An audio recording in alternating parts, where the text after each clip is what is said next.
You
can't have my puppy. No, you can't. Surrender the dog. No, not Toto. Surrender the puppy. Kiss it.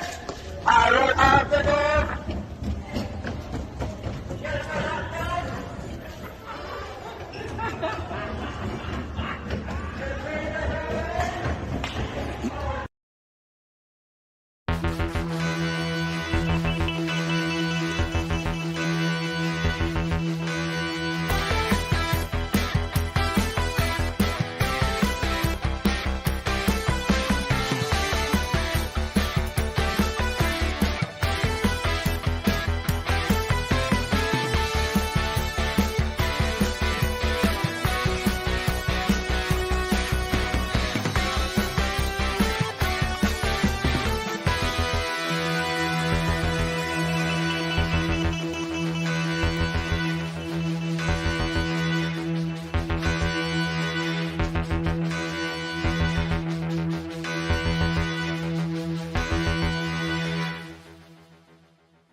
And hello, ladies and gentlemen, and welcome to another edition of The Legend of the Traveling TARDIS. For those of you just joining us for the very first time, thank you for joining us.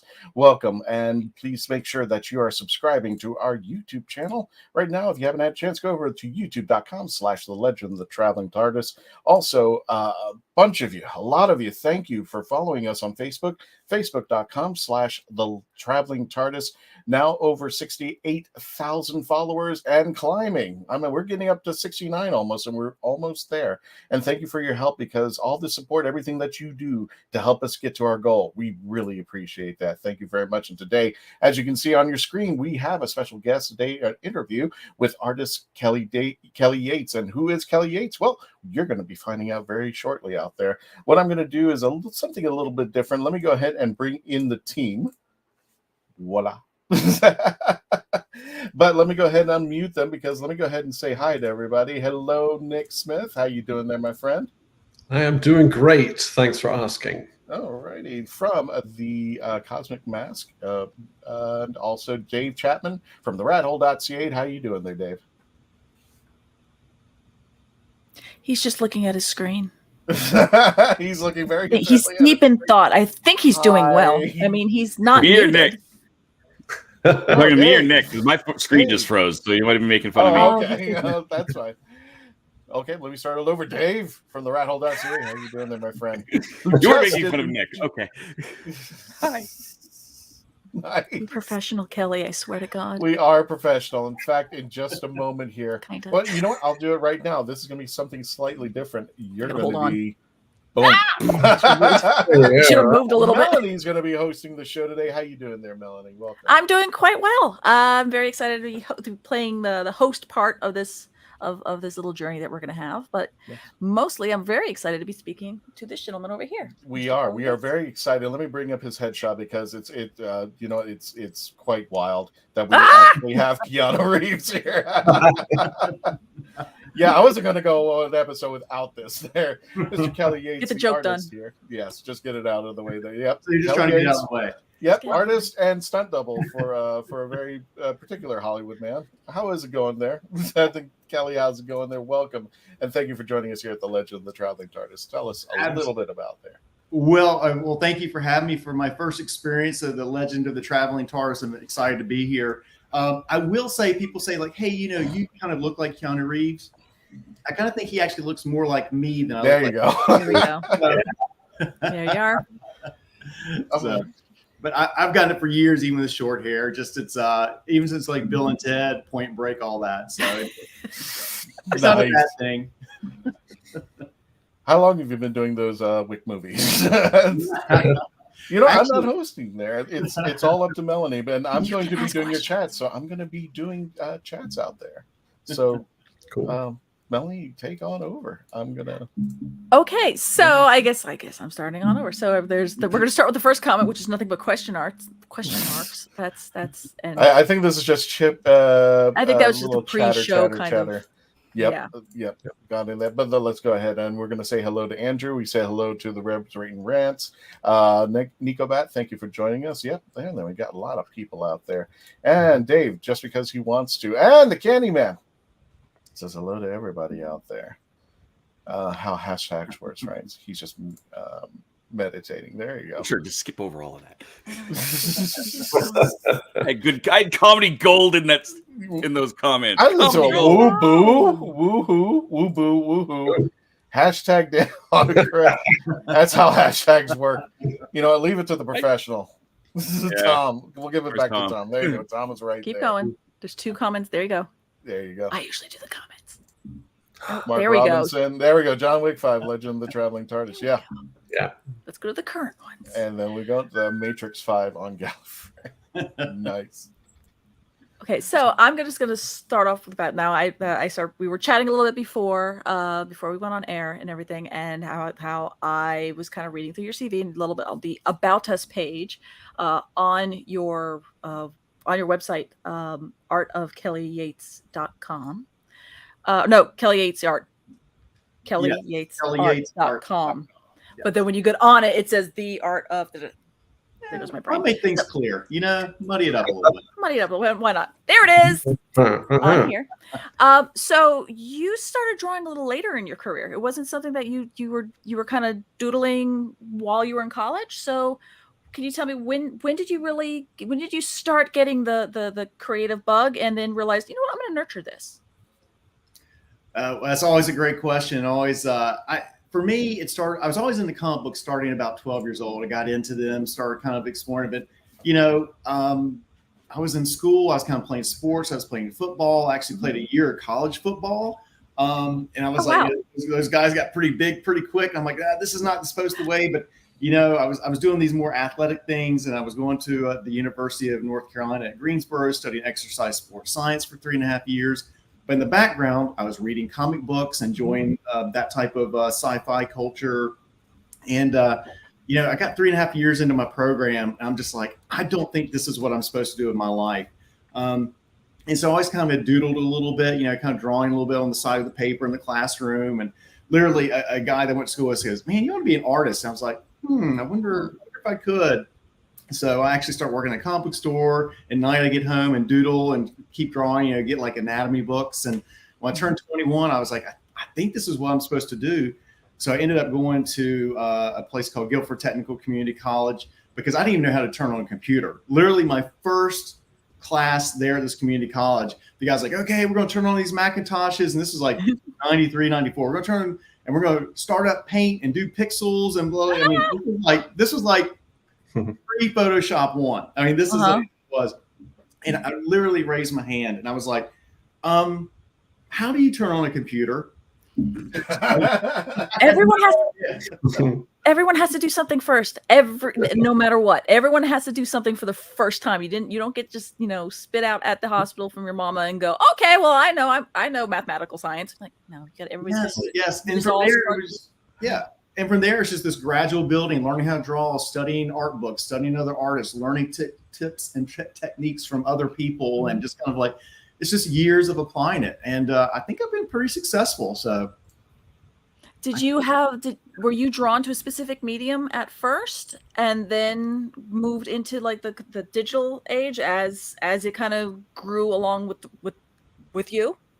Yeah, absolutely. Well, I've always been into the comic books. Like I said, that was kind of what I was. I didn't want to be a fine artist. I mean, I like the idea of painting and doing things like that. But I was always have and always will be drawn to comic books, visual storytelling. But there was always the traditional, just pencils, inks, that type of thing. And there definitely was a transition in my career to moving more digital. So I was doing kind of like digital layouts and then printing out and inking traditional. Sometimes now at deadlines and a lot of edits, I work full digital, but it just really depends on, the project at the end of the day. Mm-hmm. Now I love reading comics and I only know a little bit of the process of doing sequential art, as one of my friends went to school for, and I went, what's that mean? He goes, comic books. I'm like, thank you. But I know that there's a difference. There's a difference between a penciler, an inker, and then a letterer. So did you find that you were one of those, or one of those more your forte? And well, it's funny. So as you've seen some of these images, I think on the opening screen, it's like, the illustrations with the colors, that's all me. So I do all my own colors, all my own designs. It's all me doing all the illustrations. However, when I first started, I did just want to be a penciler. That's all I wanted to be. I just want to draw. Somebody else can ink me. Somebody can color me. Somebody can letter. Mm-hmm. Let them do that. Let me just pencil and be dynamic. Well, a couple of jobs into doing a couple of pencil projects, I started figuring out like, oh my gosh, the inks they're putting down over me is not what I envisioned. So I started having to learn how to ink myself a little bit. Okay, to get a little bit more what I want.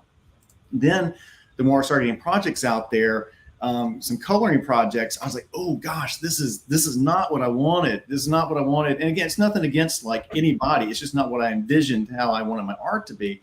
So I started learning how to color. So it was more this necessity of I wasn't satisfied with what I was seeing. So that's when I started learning it to myself. And I like it too, because at the end of the day, it is my full illustration, my full vision. And that's why I'd probably do a little bit more cover work and less sequential work, interior work, just because it's very difficult to do all of it. Mm-hmm. Interior, it's just the volume of it, time. So plus you get the cover, you're on the front.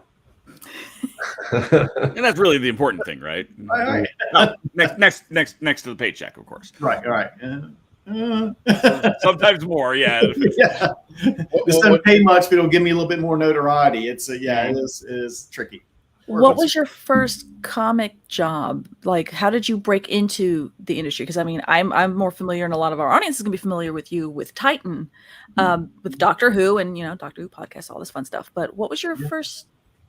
Was that your first? No, Doctor Who was not my first stuff. Some of my first work was actually doing a couple of pinups in small books. I couldn't even tell you half of them. I remember one of them was Telos, which was a independent book by Mike Ringo and Todd DeZago. Those guys. So that was one opportunity.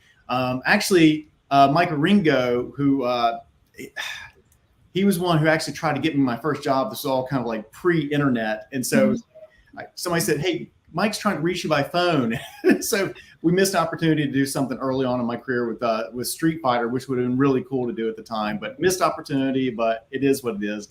Yeah. But going out to San Diego Comic-Con, meeting editors, meeting people like that, finally met a guy at DC Comics, and he gave me an opportunity to do a Green Arrow Secret Files 8-page story that I did. So, and then which led to like another short story, like a JSA short story. Mm-hmm. So those are some of my first published works. Oh, wow. Was that during like their portfolio reviews that they do? Yeah. It's changed a little bit now, but yeah, it's like, you had to get in line at DC or Marvel, and actually at their booths out at San Diego. Yeah. So that's how it worked. Very cool. Yeah. What comic book do you relate yourself to the most? What comic speaks to you the most out there that jumps out and goes, hey, this is me? This is me. Well, gosh, well, I might actually say my own book, and we can talk more about it later. It's a creator-owned book called Amber Adams, and it was originally published through Image Comics. I mean, I guess it's because it comes from me, right? Okay, there's the cover from the new Kickstarter. But that's me. That's who I my story. That's my art. That's my everything. So there's a lot of, as we say, blood, sweat, and tears in that. So that's kind of the one I identify with the most at this point. So, but I love a lot of other books too. I love Star Wars comic books. I love a lot of independent books, just a little bit of everything. So I still go to the comic book store like every Wednesday. Go see what the new stuff's out. Yes, it's an addiction. It's an addiction. I'm surprised that you said Star Wars as I look around the background here between clearly the episode 2 poster. Well, That's 3. I can't see it. Yeah, that's 2. That's 2. Okay, that's 2. With the Stormtrooper helmets. But now I need to know what is the toy up there? That is a vintage Death Star set. Yes. My neighbors, when I grew up, they walked over and gave it to me. Like, would you like this? Like, yeah. Would you like this? Would you like this? We like Star Wars. One man's trash is another man's culture. Right. I found really great Doctor Who stuff in a garage sale. So I'm just like, oh, you don't like Doctor Who? Okay. Oh, that's so sad. I'm sure we could do something with this. I don't know. We got a question from Rebs, Raves, and Rants. The most important question of all time. Do people constantly ask you to be a character in your work? Yeah, I gotta say. well, I think Keanu's got his own comic book thing going right now. That's true. I forgot about that. He's doing fine on his own. It was kind of like when they first announced he was doing a comic book. I'm like, oh, wait. I don't intrude on your movie stuff. Why are you intruding on my comic book stuff? Don't do that. No, I know the artist that worked with him, Ron Garney. I've known for years and everything. A great illustrator, great guy, and I have just loved seeing the success of him and Keanu working together. It's been fantastic. So one more note of me just lurking in your background there. Yeah. I see that you have a drafting table. I know this is welcome to the wide world of after COVID and Zoom meetings and stuff. That's what everyone looks at. It's like, oh, what else is around there? But I see that you have like a drafting table. Do you tend to draw mechanically first and then digitize, or did you take to digital like just a duck to water, or what's your kind of process? Well, I think it was that transition again. I did everything kind of traditional with pencils and brushes and that type. The big risk for me was, now this was like 15 years ago, was like, do I want to buy a Cintiq Wacom tablet? You know, like one of the big ones. I was like, is that one? I mean, they're like $2,500, and I've never used one before. And at that time, they're still like $2,500. But I was like, gosh, will I get any use out of it? Will it be worth my time? You know, money, the whole thing. I was like, I'm gonna just take a chance. I'm gonna take a chance. And I mean, it paid for itself within like 6 months. And I mean, I worked, but I pretty much I still do traditional pencils from time to time when I'm doing sketches. But I do a lot of my layouts digital, and sometimes I'll print them out blue line and ink, especially if I'm doing a Doctor Who cover particularly. I still like to have the original art. So I will do it digital. If there's any edits, then I'll make those edits, print it out blue line, which for those who don't know what that is blue line is just an old way of like printing out. When you scan it in, the blue disappears when you have black ink over it. So we call it blue line. But blue line is just like a light outline you can follow when you're inking it. And it pretty much disappears when you put the black ink down. So I still like to have traditional artwork for that. And then I'll scan it back in color in Photoshop.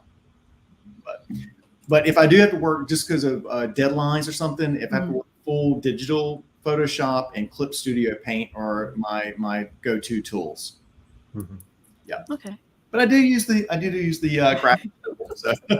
Like once in a while, it's like, I'm just actually going to use paper. What is this? This is crazy. It is just a different drawing process, though. You know, when you pull a pen across the paper, it's got that, you feel the little micro textures in the paper. You don't think about it, but then when you're drawing on this plastic glass, it's just woo. You know, you can go a little bit fast on it, and it's thank goodness for Command Z. So. On the flip side of it, when I'm doing something traditional and I mess up, I'm like, oh, I'll just hit Command Z. I'm like, it's real world. I can't Command Z. Can't do that. And you can't go like, you know what? I don't like this. I'm going to do that several times. You just hold down. You're like, There we go. I'm gonna start back to here again. What Yeah. was my last save? I can't remember. Do you, speaking of digital, do you create your own brushes, or is there a specific like brush pack that you use, or you kind of? No, I don't create my own brushes. I mean, I've done that every once in a while if I need to, but there's so many great resources for that now. Kyle Webster has a whole pack of them. I think they sold a lot of his stuff to Adobe, so a lot of those actual brush sets are in the Adobe program now. So, I mean, it's rare that you'd have to create your own brush unless it's like an extremely specific need that you want. Okay. I see, Christian. Are we at a commercial break? We're at a commercial break, but when we return, we're going to continue our discussion with Kelly Yates and get to your questions. When we return, please continue to stay logged on, tuned in, part of the legend. We'll be right back.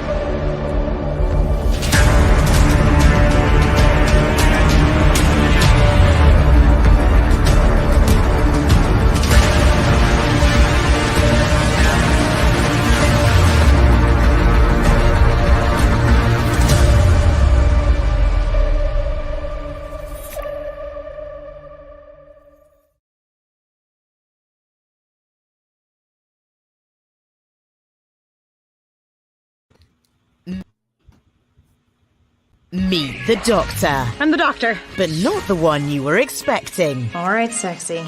It's time to go home. Doctor Who Velocity. Streaming now.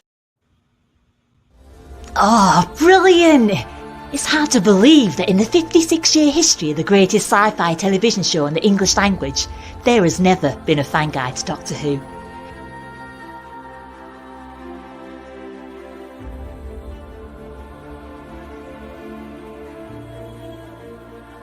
The official books might give you what they think you need to know, but only a guide written by a true fan will give you what you really want to know. Join Whovian, the brilliant Mackenzie Flaw, as she takes you on an intensive journey inside the world of the first female Doctor. In the Binge Watcher's Guide to Doctor Who, Season 11. Right, let's get a shift on. We are a touring acoustic duo crashing kitchens around the country. We go from house to house every Friday night and we create music, we create food, a good time, we stream it live and we do it for free. So now we're just really kind of like trying to develop it and build a community group that people believe in, then they'll help us. So we played from our rehearsal room, we played from the bathroom, thankfully that didn't catch on. I probably played guitar in my room, not for anyone, in front of anyone, nobody heard, for probably about 10 years. And then one Friday night we played from the kitchen. It's the main place people want to be. It's where the food is, it's where the drink is, it's where the best lighting is. You can go to any party and I guarantee you, the kitchen is going to be popping. Our ultimate goal, I think, would be to crash kitchens every Friday all around the world.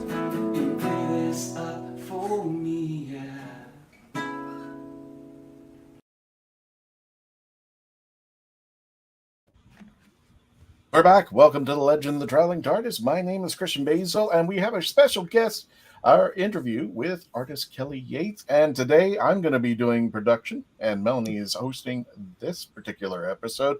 And we got a few surprises for you during our show. So without further ado, let's bring back Kelly and the team. And thank you for coming again, Kelly. And for those of you in the chats, please chat away. Any questions you got for Kelly? We will be announcing he will be at a certain convention at the end of this month. At the end of this week. And we may be there too, not physically, but we'll get into that discussion a little bit later on out there. Oh, but Nick... Well. I will be there. Yes. Nick will be there. Unfortunately, the TARDIS won't be there. But Nick, if you want to check out Nick and the man who writes up those cosmic masks, you can get a chance to talk to him over at. We'll announce it. We'll talk about it. In fact, some of you right now, you may be on the Facebook page to chat about that. But then, without further ado, to that page. Chris We are managed to shooting for not that. Tom Holland the whole thing. I just Melanie, take it away. I got Well, some questions for you whenever you're ready. I've been having a good time asking like a billion and one questions. So I want to say, Nick, Dave, I promise I'll shut up now. We got I don't believe questions. You guys got questions. For it. Apparently, I'm up. Okay, so no, you've done the Doctor Who, you've done a bunch of stuff. We'll get to the chats. Not counting your own, what is there a property you'd like to work on down the road? Like whether it's a regular comic, is it a IP from TV, film, whatever? Is there something you kind of just like, oh, if that project ever happens? Yes. Like grabby hands. I have my one. Well, there's a couple things you always want to work on. Like I would love to do Star Wars cover or something. If that would happen. I don't know. However, the one I'm really interested in working in, I think people of a certain age might appreciate this. Land of the Lost. Yeah, and not that Will Ferrell stuff. I'm talking about the original. No. Oh, the original Will and Holly. Stacks. Yes. Slee Stacks. That'd be cool. At least like a graphic novel or something, like one story, I just think it'd be kind of unique and fun. Would you really try to spin it so it's more, I don't know, horror-y or realism-y kind? Or are you just going to embrace the fact of when it was made and be like, this is the style I'm going for, and I'm going to. Well, I've seen some interviews with and actually I was sitting beside one of the guys who originally wrote the show back in the day. And they really wrote the show. They didn't write it for kids. It was a kids show, but it was written for adults. Really? Yeah, it was written for adults. It just happened to be a kids show. So I think that's what I like about it. It had these themes in it. It just happened to be a kids show.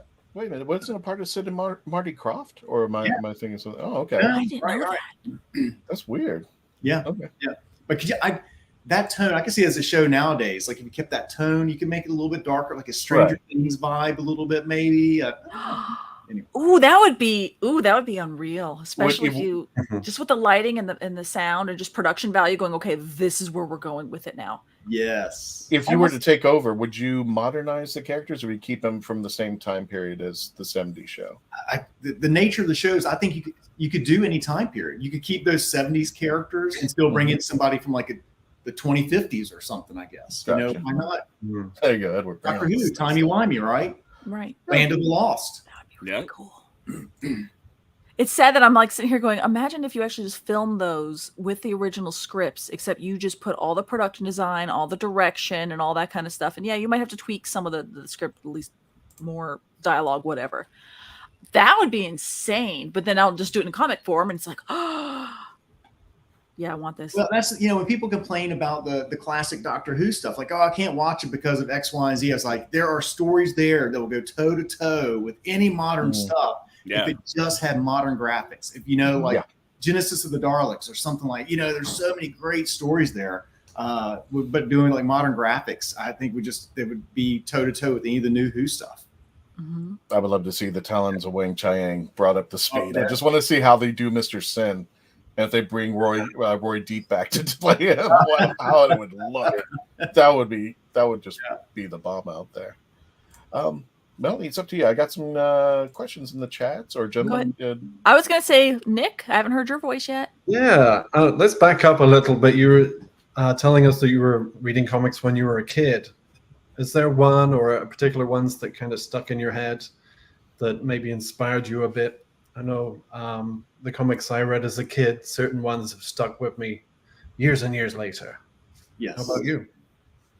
Yes, absolutely. The one that really got me into comic books is, so I was on a road trip with my grandparents, my mom. We started in North Carolina and drove south out to California. Like we took 2 weeks, a month-long trip, went out to LA, then came back a northern route, and we stopped at Yellowstone National Park. And again, this was like 82 MTV. I'm in the middle of MTV. I need my Motley Crue or my Ozzy or something, And I get to this the lodge at the Yellowstone, and they had nothing. They had no TVs, no nothing. I was like, oh my gosh. So I went down to the gift store, and they had a couple of comic books down there. I remember I got 2 of them. I don't remember what the second one was, but the one that picked up was Cyrstar number 7 or 8, 6, maybe 7. And it had Nightcrawler from the X-Men on the cover. Like, oh, what is this? And I started reading. I was like, okay, interesting. Oh, this this guy's part of a team. What are these things and everything? So came back home, found out there's a comic book store in my local town, and I was like, okay, X-Men, I get it. All right. And so that's kind of those first couple issues of X-Men really kind of pulled me in. And I mean, I've just read so many great books over the years. I was going to this comic book store, and Dark Knight came out when I was just kind of the first year or two getting into comic books. I'm like, what? And I didn't understand. That was like the first Batman books I'd ever read, you know? So, I mean, I kind of started at the end of the story, like, well, what's this Batman? And I think around that same time too, as Watchmen came out, much too sophisticated for myself at that age, 13, 14. I was like, I don't, you know, I mean, I get it now, but it's still, I knew it was something special at the time. It just took me years to realize how special it was. Yeah, so things like that. It's still above your. It's kind of like Doctor Who, where it's slightly above your head, but not too far off that you kind of get what's going on. But you're like, this is a little smarter than I am, right? Yeah. So, what was your gateway into Doctor Who? And then we'll get to the chats. And I know a lot of people are putting up the chats. What was your gateway into Doctor Who? Brought you into it? Which my gateway? Well, my gateway was the local PBS station out of Chapel Hill, North Carolina. And the fact that we only had 3 channels, well, 4 if you actually include PBS. We had 4 channels. I was actually the human remote control for my father. So get up and turn the channel. The heat stepped away. I got to say, Kelly, when my dad was growing up, he said the only reason why we had you is because he hadn't built remote controls yet. Wow. Click it and hold antenna up, right? Exactly. Yeah. I don't mind showing my age. I really don't. You don't care. We all have when we're born, right? When I was your age, we only had 3 TV channels, and for some reason, we had 20. We had 20 channel changers. Only 3, 6, and 9 work. Oh, when the storm would hit and you had an antenna. Sorry. That's what it is, right? It is what it is. Now we can get on the phone and look at a million things in 2 seconds. It's crazy. It's crazy. But my gateway to Doctor Who. So I was flipping. My dad stepped away, and I started flipping around the channels, and I get to PBS, and there's this giant robot walking over a village. Oh, like, what the heck is this? I don't know what is this? And so then I started trying to figure out what I was like. It was interesting enough. Again, kind of like Star Wars is out, Battlestar Galactica. So it kind of fell in that range of stuff. I was like, well, I want to find out more about this. Again, no internet, no such thing as the Doctor Who magazine in my area at that time. So I didn't know what it was. And I think I just tried to tune in the next time to see what it was, or try the next night. And I started figuring out like, oh, okay. So they're airing this. So yeah, Tom Baker, Robot. That was kind of I think the 4th issue fourth episode would have been like the first thing I saw. So I just was pulled in from there. Yep. Full disclosure, I've told people I said I don't remember when I got it, so I always said Robot because I couldn't explain it. Right. I'm sure it was another episode, but Robot, I'm making my life easier. I'll just say Robot out there. Yeah. Melanie, I get it. So I'm a longtime Whovian since the late 70s, early 80s. Melanie, did you want to take the chats or did you? Oh, I'm going to take this one because he can go straight to hell. Andrew Morris says, "Was your TV black and white and steam powered?" Yeah, I think there's a spot on the back of the TV where you had to shovel coal into the back of the TV to get it to run. So. It was somewhere on, because you remember how they were all big, blocky wooden cabinets, basically. They were their own pieces of furniture. Yeah, it's now. Had the rabbit antennas. Yeah. There you go.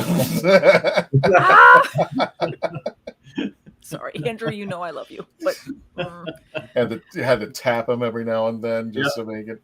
I don't even know. I couldn't even explain the science behind that. I was like, what? So I'm trying to click on one and it's not clicking. It's another Andrew one, so I'm being nice now. And he says, who are your favorite comic book artists and writers? Okay. Well, artists, I'll jump in. Olivier Vatine is probably one of my most favorite. He's a French artist. I've actually got to work with him a couple times over the years. He did a variant cover for my creator-owned book, Amber Adams, the Kickstarter we can talk about later. But I've been a long-time Olivier fan. And through him, I've discovered all these amazing French artists like Claire Wendling and Didier Clausegain, and just phenomenal artists. But more American artists, Dave Stevens, creator of The Rocketeer, Al Williamson, He did a lot of the he did a lot of Flash Gordon throughout the years, but he was probably, I don't say best known because he's known for so many great things, but he did the adaptation of Empire Strikes Back for Marvel Comics. Just amazing, beautiful work. And Art Adams as well. So I mean, I could just keep going on and on. I just love artists, you know. Writers, you know, I'm all over the place with writers. I don't say I necessarily follow a certain writer, but I know what I like. I know when I read it, I know that I like it. Mm-hmm. You know? So yeah, I think that's, yeah, good. Nope, that's good. No, I get that, because that's what gets you into a certain. I'll take this off real quick. That's when you're reading certain series, you'll notice that they'll keep the same writers on, and that'll keep you into that. If you're reading that particular X-Men arc, or you're reading this arc, you'll kind of learn which arcs you like, and you're like, oh, now I'm remembering which writers are. So I get that, the finding that particular person's voice that sings to you. Brian K. Vaughan, I really enjoy his work. Yes. You know, so I mean, Saga, Paper Girls. Yeah. You know, I just started getting into Saga. Yeah. So he still interests me. Like, oh my gosh, wow, what's this guy gonna throw at us now? You know what I mean? Mm-hmm. So he's one of those ones. So Mark Robinson has a good question. Kelly, you said that you use Photoshop. What do you think of the new beta feature, the generator filter, the AI masking tools? Yes. Will it help you or hinder you? Well, you know, I'm also a graphic designer outside of comic books. And I'm kind of, I don't want to get too much into the discussion of AI, just in the sense of like, sometimes I get it. It's the future. It's a tool. Mm-hmm. There's sometimes I get angry about it. Sometimes I'm like, I get it. It's going to be here. We're going to use it. So that's a whole nother discussion, you know, about that. I will say that I have played around with it, and it's pretty impressive. You know, it works really well in some cases. Other cases it doesn't. You know, I was messing around trying to put a lighthouse on a mountain, and it just never quite. It gave you 3 options. It's like, okay, yeah, but you still got to go in and manipulate it. Yeah. Try to put a boat on water. You know, hit or miss and everything. However, like, hey, I want to put snow in the ground. You circle a spot and say fill with snow. It mimics. It does that content aware fill. You know, sand, or if it's a photo shot, like a studio shot of a model in the background, you need to extend out. I mean, you do it like that. So there are definitely workflows where it is amazing. Mm-hmm. AI is here. It's not going away. And we're just going to have to figure out how to integrate that and use it. And, you know, and also to give fair usage to artists that it has scraped data from and everything. However, we got to figure that out as a society, because it's, you know, it's not just I can be an artist now. So sorry, you're basically speaking everything that I've so, and it's easy something when you, a question where you're asking that to an artist, I know personally I can easily get on a soapbox, and I can easily say, as somebody who's had their art scraped, because I went on the website and checked. Yeah. But anyway, well, I do agree that. Go ahead. Okay. Well, I was going to say the other thing, though, that really actually concerns me more about AI than the scraping. The thing that actually concerns me is actually it's a society that doesn't understand AI or know, like, oh, that's a cute penguin or this or whatever photo. It's like they have no idea of what it is, and that scares me. Like they don't understand that technology is out there, you know, and just the way it can be used for good or for evil. So. No, that's very fair. But I do agree with you that it's here to stay, and I do agree that it's one heck of a tool, because I've utilized a little bit of the content generation for fixing images, and I know some people like they did a TikTok and they're like, oh, see, look, oh, I'm out of a job, and I'm going, no, you're not. That those bricks don't match up. That doesn't match up. Why are there more lights? You could use it as a tool to go, oh, I could be more efficient now and not sit there with a rubber stamp and have to redraw everything in this wedding photo. Yes. So yeah. But to your point, it's we'll see if people use it for good or for evil. Yes. If you want to ever have a laugh, I would give them a plug. One of the channels I watch on YouTube a lot is Weird History, and they just a couple days ago did one where it's on Gregor McGregor. So if you want a good laugh, go search for it. It has so much AI generated pictures and it's 13 minutes. My husband and I just stopped and kept pausing it because there was hands missing. There was a man that was right. There was two men. Best one is at 2:11 because I remember it. It's one horse, two generals. They're on the same horse because apparently now it's a dachshund, and the latter general has two left legs. But they produced it, so okay, shushing up. Dave, got a question for our amazing guest? I think we got a commercial break. Oh, do we have a commercial break? We do. Well, we return. We're going to continue to. Oh, I just got an AI of Kelly there. There you go. We'll never run out of When we return, we're going to do more discussion with Kelly Yates. We're going to go over our birthdays, and we'll discuss which convention he's going to be going to at the end of this week. When we return, please continue to stay logged on, tune in, become part of the legend. We'll be right back. Where is it? It moved.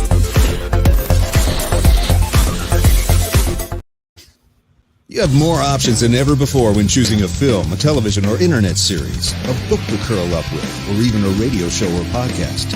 Get to know the people who are creating for you. The Hangin' With Web Show, hosted by award-winning author and journalist G.W. Pomacher, is the internet's fastest-growing web talk show series. The Hangin' With Web Show features professional, yet casual, in-depth interviews with creative arts and entertainment pros.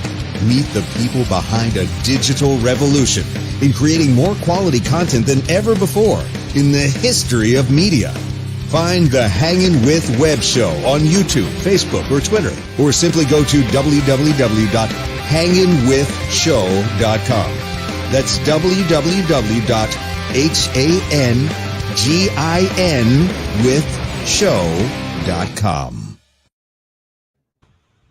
Famous Faces and Funnies in Melbourne, Florida is leading the way in pop culture fun. From comic books and graphic novels to Funko Pops and collector's items, Famous Faces and Funnies has it all. Rick Shea and the professional team at Famous Faces and Funnies are friendly and knowledgeable. Whether you're looking for toys, props, collector treasures, or a new comic book, Famous Faces and Funnies is your one-stop shop. To find Famous Faces and Funnies on Facebook and Twitter, just type at FFF Comics. Hi, my name is Jamie Engel, critically acclaimed author of The Toilet Papers, Places to Go While You Go, a short story collection suited to match your bathroom needs. Only have to go a little? No problem. I've got stories under 1,000 words for you. Far from poopin'? I've got you covered, with stories over 5,000 words to keep you occupied, while your latrine stays occupied. And that's not all. The Toilet Papers is endorsed by the fine folks from Squatty Potty, the stool for better stools. But don't take my word for it. See what Dookie the Squatty Potty unicorn has to say on YouTube. You won't be disappointed. Well, I've got to go, but you can grab your copy of The Toilet Papers on Amazon in ebook or print, or get an autographed copy from me at therightangle.com. And don't worry, I promise I'll wash my hands first. The Toilet Papers. You might just stay in the bathroom longer than you need to.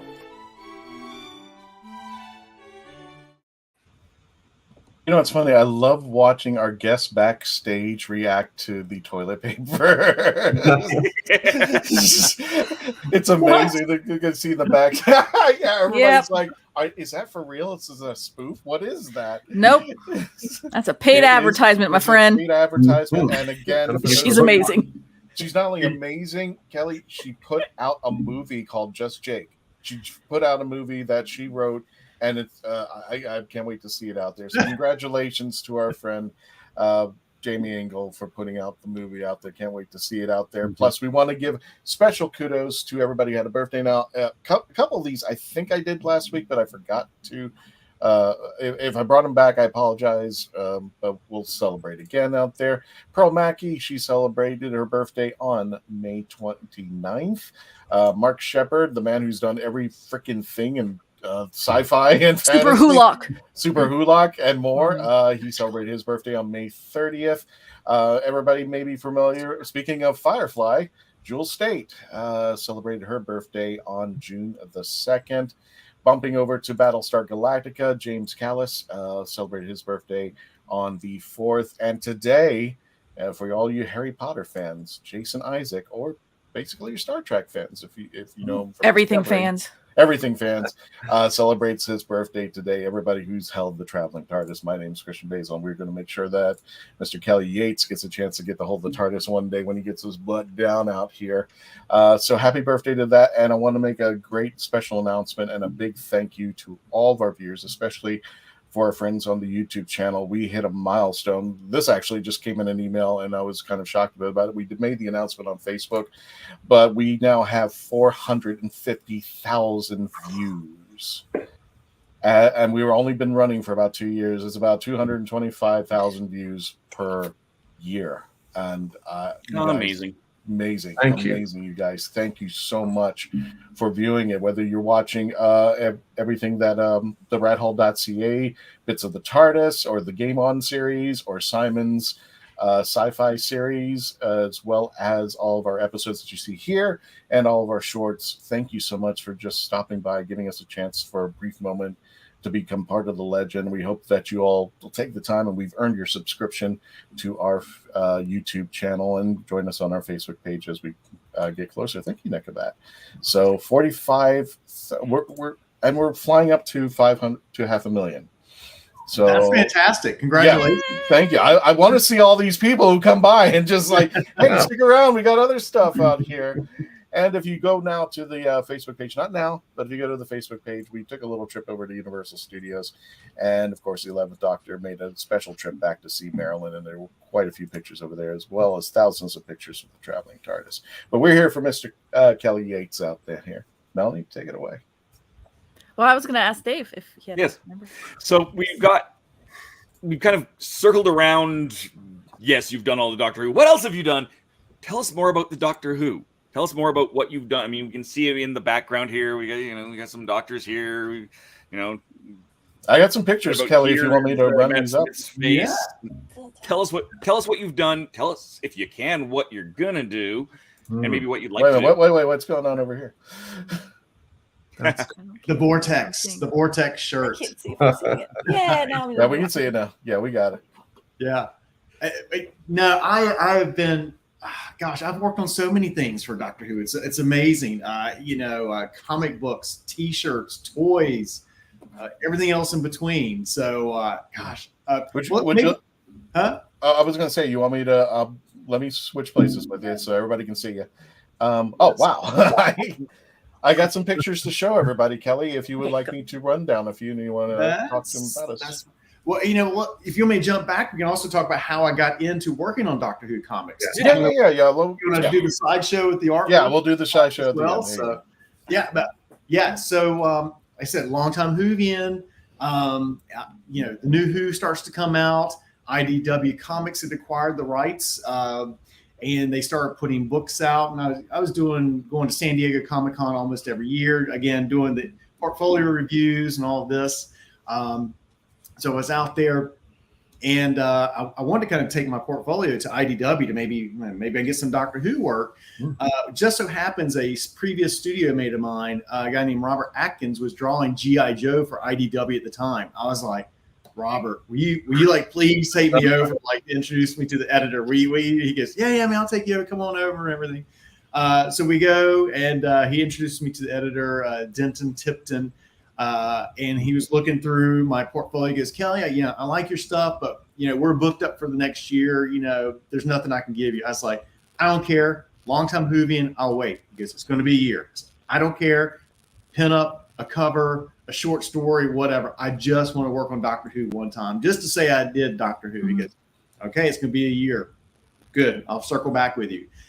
A month after San Diego, I get an email that says, knock, knock, opportunity. And they had just one of the artists was not able to come through on a project, and they asked me to step in to help out. And that's how I got my foot in the door. So 2008, so I've been working on Doctor Who now, 15 years? Wow. I was just That's insane. I know. So being nice and having the talent to back it up, it's paid off for me. So, but I did, so I did a smattering of stuff for IDW. I did some short stories. I did an annual for them. I did a couple issues of the 11th Doctor. I'm going to forget some things. I did a one shot. Just issues 4 and 6 of the Forgotten. There's more I did in there, but that's where I started to kind of hone my doing cover skills and everything. I was like, can I do a cover? And they kind of started letting me do that process. So I had a great time working with IDW. But then at San Diego again, literally somebody goes, so I got a message somebody had sent me, like, what do you think about IDW losing the license to Doctor Who? I'm like, I don't know what you're talking about. Like, what do you mean? So this was around the 50th anniversary, and the BBC had decided they wanted to kind of shop around Doctor Who again, maybe bring it back instead of a U.S. company publishing Doctor Who comics. Maybe a British company would like to publish Doctor Who comics. And so it was kind of trying to figure out, because it was rumored like Boom was going to get it. Oh, it was rumored that Dark Horse was going to get it. Oh, even Marvel was going to get it. So everybody was at that show trying to figure out who the license was going to end up with. I think we found out like a month later that it ended up being Titan. It just so happens that show, I'd gone by Titan and introduced myself, not knowing that they were going to get the license. And I happened to show my portfolio. I was like, introduced myself to this guy named Andrew Sumner. He's the VP of entertainment. And I didn't know quite who he was. I wasn't like targeting him. Like, I'm going to go show my stuff to this guy. He just happened to be there. I said, hey, can I show you my portfolio? He's like, sure, mate. And he flips through, he goes, I love it. He goes, we need to stay in touch with you. So I kind of had an inkling that something might be going on. So, but that's kind of, and then of course, so I started working and getting in with Titan, doing stuff for them. Yeah. And I think it's really neat hearing more stories like this about San Diego Comic-Con, and knowing that it's not just about purchasing all the fun toys and all that, because I'll be honest, I'm right there trying to get into the Hasbro booth, but there is so much more going on from the comic creators, the artists, and the portfolio reviews and the connections and all that kind of stuff that isn't at another fandom driven kind of con. That there is a lot of industry stuff happening at that particular con. Look, I get the criticism people give it. I started going to San Diego when it was like a mere 40,000 people in the mid 90s, and now it's whatever 250, 300, whatever the number is now. It's a massive show. Yeah. And I get why people call it corporate con. I get that, but those people who hire you that work at corporations to give you jobs, they're there. Yeah. That's where you meet them. So. That's what it is. No, I've done the portfolio review, and I've gotten better from it, because I've lucked out where they've lottoed me, and I get in there. But like the big thing I tend to tell other people is, don't go in there thinking that you're the best person in the world. Go in there with your portfolio and tell them, make me better. Yeah. You want those critiques because you want to be better, and people will take that. Absolutely. Cool beans. Melanie, I got some questions in the chat. I want to know these questions in the chat. You got it. Here's Andrew Morris again. Have you ever tried animating your comics?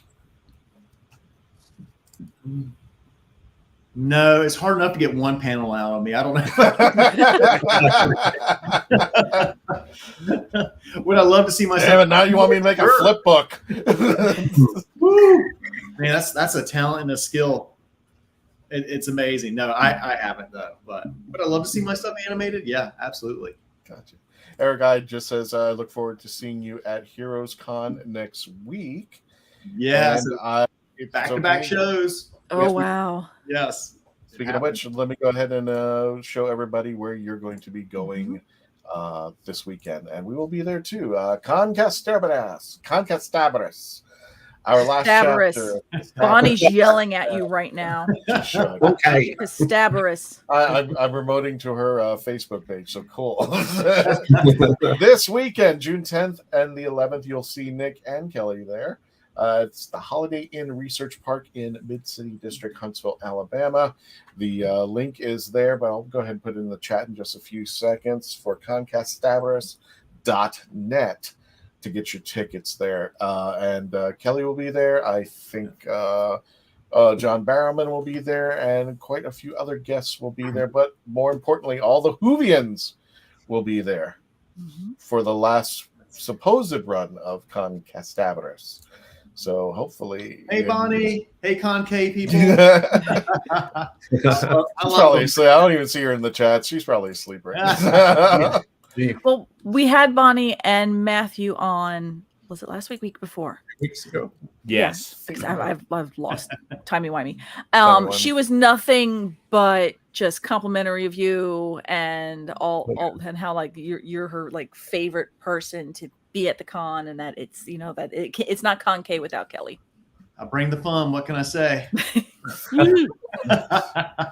No, they're great. Everybody down there, just the community she's built around that show, and it's really been fun. It's been fun to be a part of it, and it's just really impressive to see what they've done with that. So it probably is the last one. I won't speak for her, but I hate that it is the last one, but I get it. But man, to finish with such a high note with getting John Barrowman, I know she's wanted that for years, and so that's definitely a feather in the cap for sure.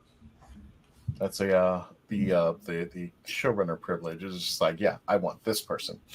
Don't care if anybody else. This for me. Now, I was going to say, as I do have one question regarding Doctor Who, and when it comes to drawing likenesses, is there a specific Doctor that you just had a little more of a hard time when you were doing it? You're like, it's just not right. It's just not right. Yeah. Well, that's the power of Command Z. Yep. Bring it. There's certain things you have to find and pull from their likenesses. Like if you draw Matt Smith, the hair is the like 90% of it, the arch of the eyes. People say he doesn't have eyebrows. He does. They're just light, and they start about halfway of where a normal person, when I say a normal eyebrows start. Mm-hmm. So you got to kind of start them a little bit more. But there's also one thing I really found out when I don't draw it on there, it looks weird. He has this crease right on the middle of his forehead, and if you don't put it there, it looks weird. It looks like and you put it in, it's like it's Matt Smith. Oh wow! It's not what it said. It's like I'm putting my finger over the monitor, going. I'll get walking around out saying to Matt Smith, the chin and the crease. Yeah. But you find the things to pull out that makes it. You don't have to be photorealistic with them. It's just finding that balance, like what pieces or elements that really define their personality. David Tennant, the arching eyebrow. That's you see that. Oh, that's David Tennant. Even if the drawing's off a little bit or whatever. So. This was actually a fun project to work on. So the BBC reached out to me, and they were doing an exclusive DVD collection of the animated episodes, and they want me to illustrate the cover for it. So I gave them a couple options, and they liked so many of them, they actually used one on the back cover as well. So that was really cool to kind of have my art on a DVD cover at Walmart. So, yeah, I would pay real money for that to be a big finished audio right now, let alone an episode. Yeah. Those three together. There was supposed to be, I think it was a Doomsday. There's supposed to be an episode with the 2nd and the 9th Doctor, and it's like, God, that's just something bad ready to happen out there. So we got your pictures up over here, so I'll just cycle through a few. Sure, yeah. This was actually a T-shirt design I did a couple years ago for the 13th Doctor, and just kind of. I've done so many of them, I feel so blessed that I've been able to be a part of this universe. The these images are incredible. In their little sandbox. And we got that was actually the front cover. So cover. Oh, that's the front cover. There we go. Yeah. Oh wait. This one, yes. This one was great. It was a werewolf. So they told me this was an exclusive cover for Hastings. They're like, well, we kind of want to take the 11th Doctor, maybe put some things with them, but let's see. And I was like, well, let's try this. And I actually had to lay out my Doctor Who figures so I could pull out. There were so many pieces. I had to pull out elements like, I got to include the cane. I got to include this. So I had to kind of do it for myself to kind of keep things straight, But the editor is like, he goes, Kelly, I don't know if they're going to go for this, because this was especially a time when the Doctor, they weren't doing a lot of mixing of doctors. They weren't trying to blend things. They were still trying to keep things the 9th Doctor's 9th, 10th. They were trying to, and they weren't really alluding to the classic stuff so much at that point. So they're just like, we're warning you, they're probably not going to approve it. I said, that's fine, no problem. Let's just see what they say. He sent it.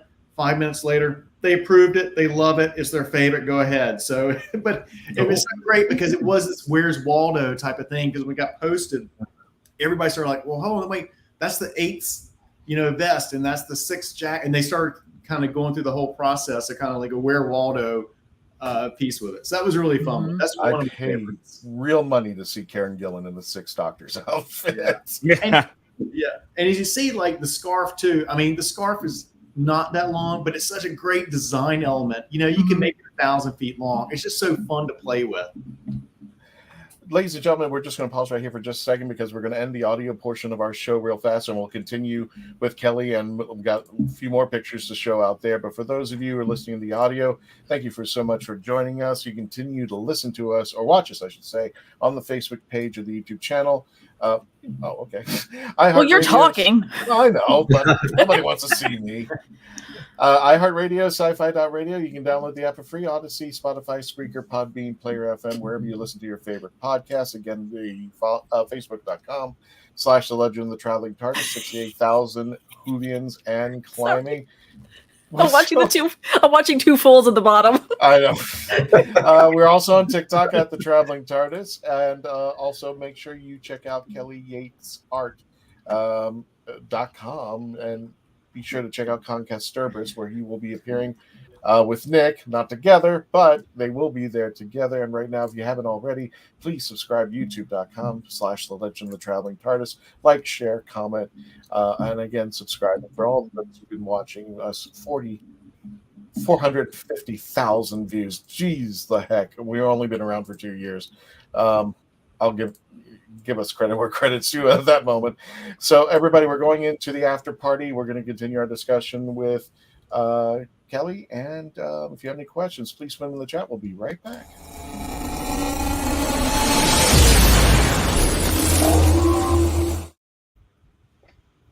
All right. There we go. And I'm back.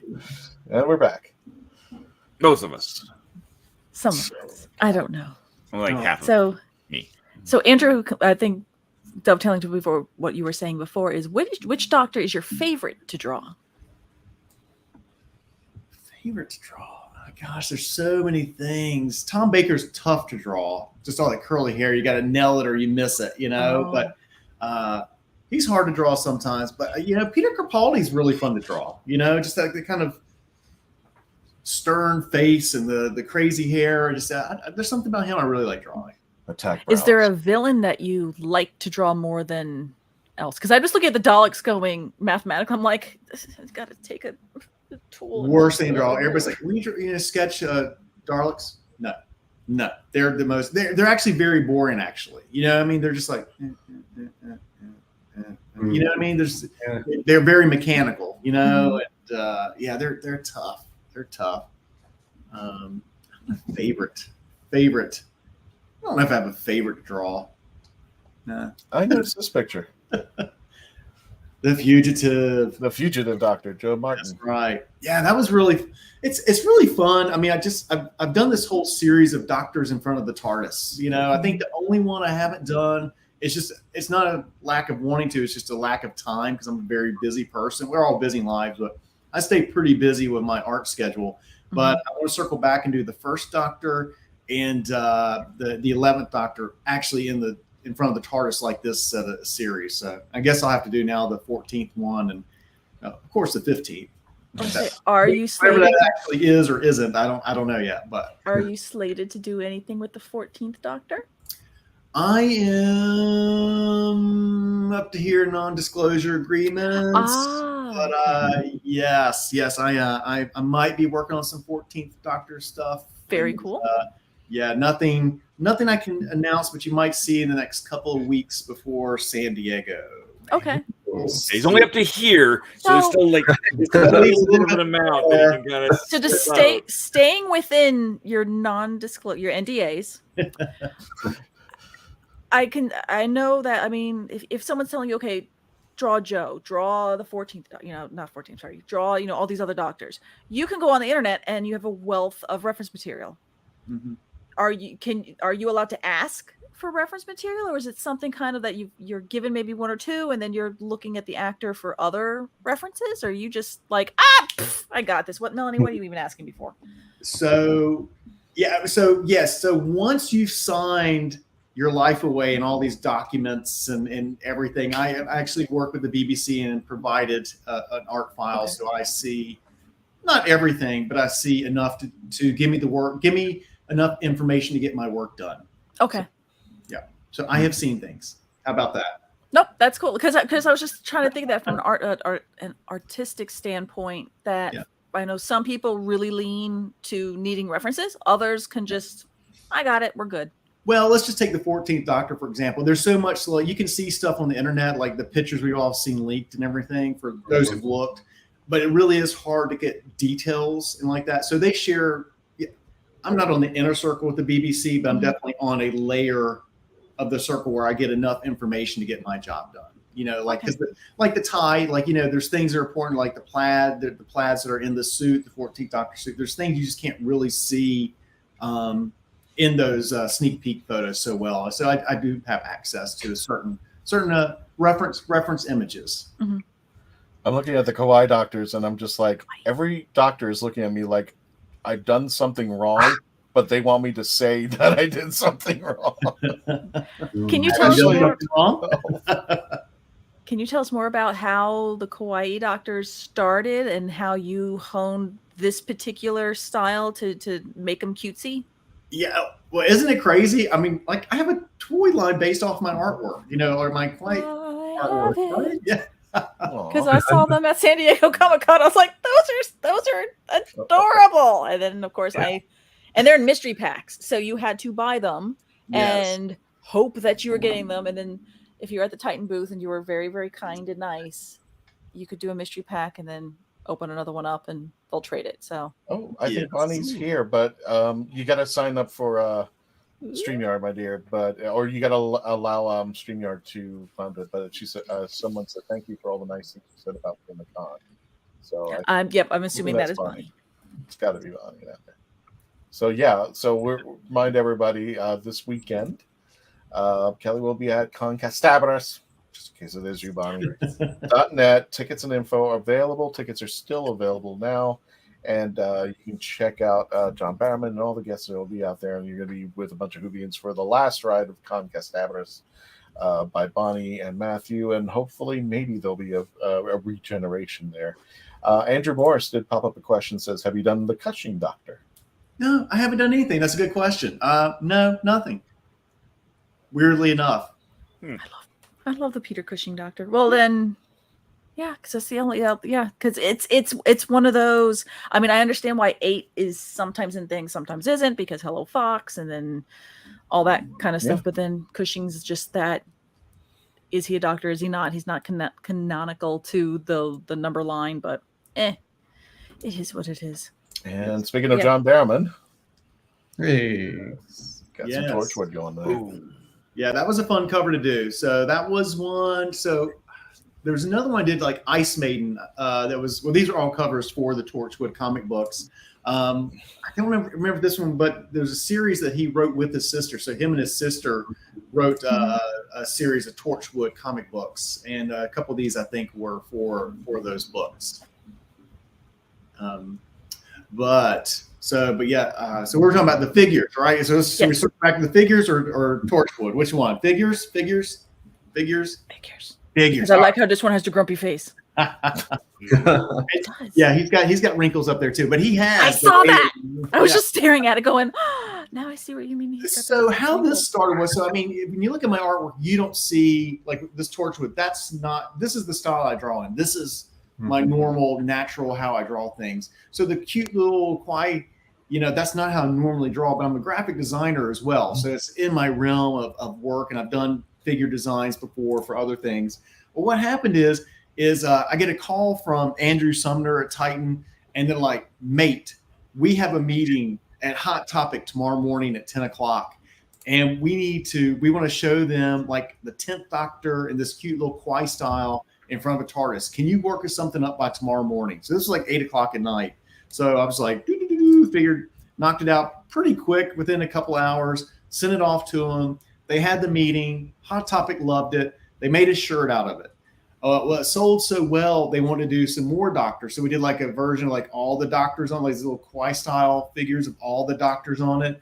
And it sold out. We did another one with some of the Doctors in this style. It sold out. Well, then Titan, they were so successful. Titan approached me like, hey, we think we want to maybe design some toys based off of these T-shirt designs. And so we had to, that was another one, right? The Vortex. Yeah. And so, so really we start figuring out like what the body shapes would be. So really from the ground foundation up, working with Titan to figure out what these are going to look like, and just kind of honing the style down. And so they came out and they were extremely successful. And from that as well, I've designed 4 waves of My Hero Academia in this style. It's based on the anime. Gosh, a lot of other things. I don't know if they'll ever get produced, but Cowboy Bebop, Fire Force, so many of these anime shows. So yeah. So it's pretty cool. But if you look actually on I don't have a box around me, but if you look on the bottom of the box, they branded with my name, designed by Kelly Yates. They don't have to do that. They don't have to do that. So I think if I have a box. Yeah, and most of the T-shirts, I don't know if all the T-shirts, most of them they have my name in there, my branding, Kelly Yates. I mean, Titan and the BBC don't have to do that. So maybe that one has it. So I'm looking now. Ah! It does. What? Look at that. I mean, wait a minute. Let's get, there we go. Right? See, right there. Nice. I mean, they don't have to do that, but it's such a great relationship with them. You know, I appreciate it that they do that. So it's it's awesome. Oh. Okay. Put me back. I didn't put you up. I put you back. Dave, stop. That was not me. I did not. I'm producing here. I got you. And I do have a question, just in case some people may not be familiar with this particular comic. Amber Adams. Tell us a little bit about that for people who may just not be familiar with it. You know, as much as I love working on Doctor Who stuff, this is my creator of a book, Amber Adams, kind of like basically a female Flash Gordon, high adventure, space opera type stuff. When somebody brings these books up to get signed, it just was like, it makes me feel so giddy. I'm like so thankful that they did that. But I originally put out 4 issues through Image Comics, and then I wrote and illustrated this series back in 2008. And unfortunately, it could not have come out at a worse time. Like literally, it was listed like December 2008. Coming out in February 2009. Well, for those that remember, the Great Recession happened then, and it decimated comic book stores. So, I mean, even Spider-Man that was selling like millions of copies, comic book stores are only ordering 300,000 copies of Spider-Man. So that tells you the type of market that it could have came out in. So they were hoping for originally about 16,000 copies to be sold, but it came in lower. But it did well. I got 4 issues out.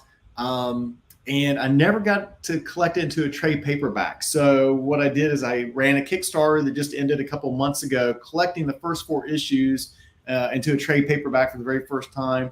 There's a pinup gallery of illustrations by some of my friends, and a variant cover by Olivier Vatine, like I was saying earlier. And I also created a brand new 7-page story that I wrote, illustrated, and colored myself. So that was one of those ones because this is some of my older artwork, which I'm extremely proud of. But, you grow. You hopefully grow within those years. And so I wanted to kind of show that, like, no, this is my newer style. And I just wanted to do something that was exclusive to the book. So, and yes, it's the Kickstarter's ended, successfully funded, over $8,000 and funded in the first 4 days, which is really exciting. And just, I'm so thankful for the support. And see, there's a little look what I've done. Doctor Who. I don't think I didn't see it. Yeah, Luna's here. Sorry. Down. Okay. Oh, it's like anytime one of our cats come on our screen, we have to put up the Traveling TARDIS catalog. Gotcha. So she's here. Sorry. If I'd known that, I would have opened my door. I would have let my. It's okay. So that is the website for the Kickstarter. You can go to KellyYatesArt.com. Yeah. But you have to go to Kickstarter and search for Amber Adams. There's a pre-order link on there. Interesting side fact, believe it or not. So when this originally came out, I was contacted by a producer from the Hitman movies. And they were interested in developing it into a movie. And they were trying to attach Miley Cyrus because she had just come off of Hannah Montana and was looking for a female sci-fi thing to do. So it was, obviously it didn't happen, and it's so extremely difficult, but it was fun for about 6 months, just kind of, dreaming and hoping and talking about these. So, yeah. But no, you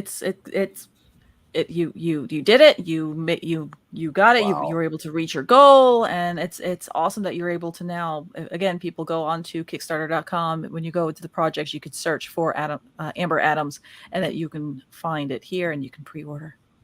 Isn't it amazing? It blows my mind. You can create something in your mind, create it, and put it out into the world. Who knew?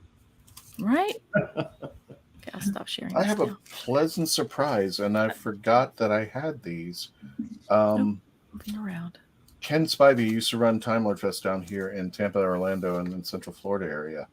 As a gift, he gave me these, and I was like, wait a minute. Really? It's like, can't be right. So let me go ahead and I'm going to inflate my head for a little bit, but I think these are yours, sir. Oh. Yes, I did the first two of that series. Yes. Yeah, top left. His name's right there.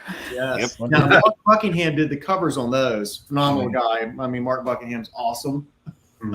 Sorry, Curse this glare. Yes, there you go. Tilt back. Yes, that was Fairy Tale Life. And there was another one he gave me. And I was just looking at it there. And this is Fairy Tale Life as well. What are you doing to Amy? Poor girl. What the heck's going on there? It's all in the story. It's all. You're gonna have to break the seal and go read it. I know it's one of those. It's like no. Ken gave these to me a while back, and I was just like, "Oh well, thank you," and I never bothered to open them because it was like, well, you know what, those it meant something. Now that he's gone, I was just like, no, I don't know if I want to open those. Yeah. With the latest run of, and I say latest, I mean it's been in quite a few years now. It's just COVID's kind of thrown my brain off with how many years we've lost. Titan had reintroduced the 8th Doctor in a run, 9, 10, 11, blah blah blah blah. But more so the later ones, and each of them had a new companion. Did you have a hand in designing those companions, or the writer tell you this is how we want to do the companion, and then you played with that, or? Yeah, actually, I was involved in other things, so I was not able to work on those series at that time and everything. So I wish I could have, because they looked really. I enjoyed reading all of them. They were really fun to read. So I wasn't sure if you had a part in those particular comics, because for a while I know Titan was just going crazy with Doctor Who. And that's the problem. I can't be involved in everything. I stay so busy, but I really appreciate the work that they put into this, because they really are fantastic. So we got a couple of questions in the chat. I had to step away for a second because to get there's a third Doctor series that they did out a couple years ago that was phenomenal. It's kind of in that same kind of period. What Chris Jones had worked on, and who wrote it? Was it Kevin Scott? Was it? I can't remember. Might have been. It might have been, only because I've noticed as of late he's on Star Wars High Republic world. Because all of a sudden I'm like, wait a minute, okay.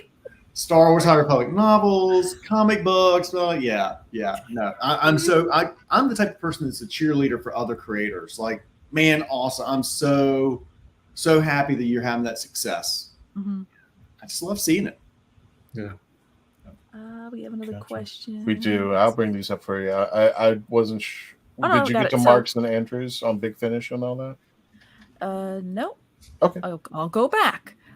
Do you listen to Big Finish? And is there any story from if you do, is there any story from Big Finish that you would like to turn into a comic? So Big Finish is amazing. I mean, it's just like it's such a huge catalog, as we know, and it's like I don't even know where to start. I'm just like, where do you begin? Where do you live? Right. So, but I listened to, I think one of the ones that really stuck out to me is what was the End of Light? Was it the 50th anniversary one? Yes. The End of Light? Was that Light at the End? Light at the End. Light at the End. Yeah. So that one, I've listened to some of the David Tennant ones, a lot of the Tom Baker ones, but not all of them. I think that end of the light at the end kind of really was one of those that stuck with me a little bit more than some of the other stuff. But I got to say, those when I think about it, I actually illustrated the last issue of Prisoners of Time. It was the 50th anniversary with like all the doctors and all the companions. And I even stuck in Peter Capaldi. They had just announced him at the doctor's. You can see his head in the back on the last page because we didn't know what his costume looked like at the time. But yeah, so the big like multi-story thing. But I don't know. I mean, light at the end, I guess. I don't know. There's so much. There We really should do is. a panel about where to start with Big Finish. Well, here we go. We're actually doing a panel about spin-offs for this weekend. What spin-off would you want to write a comic about if you had your choice? Everything in the universe. Jenny, the Paternoster Gang, Jago and Lightfoot. What would you want to be the one that goes, that's the one I'm going to grab and run with? It doesn't have to be Big Finish, but what about anybody else? Anybody else? Anybody.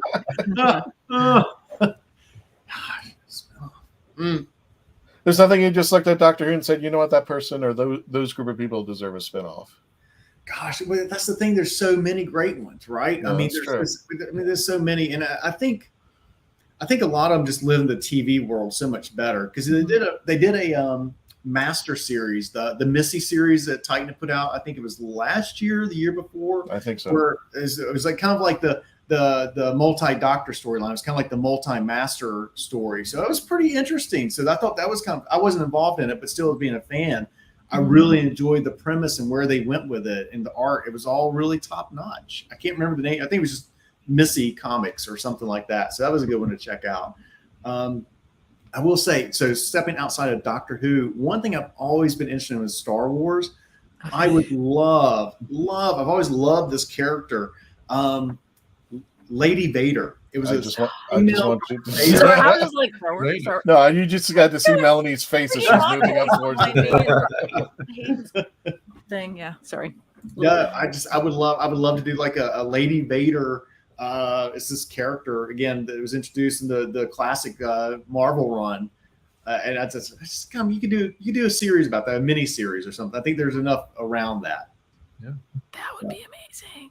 Because honestly, because that was going to be the question I was going to throw out there for Star Wars is like, if you could write anything, what era of Star Wars would you want to go to? And I see that you're going Lady Vader, more of an alternate universe kind of deal. But is there a specific era that you're like, this is the one I want? I actually pitched it to Randy Stradley, the head guy at Dark Horse years ago. I was out San Diego. So I did this illustration of her and kind of gave him a loose outline, and he really liked it. He goes, "That's really great. I would love it." He goes, "Nobody will buy it."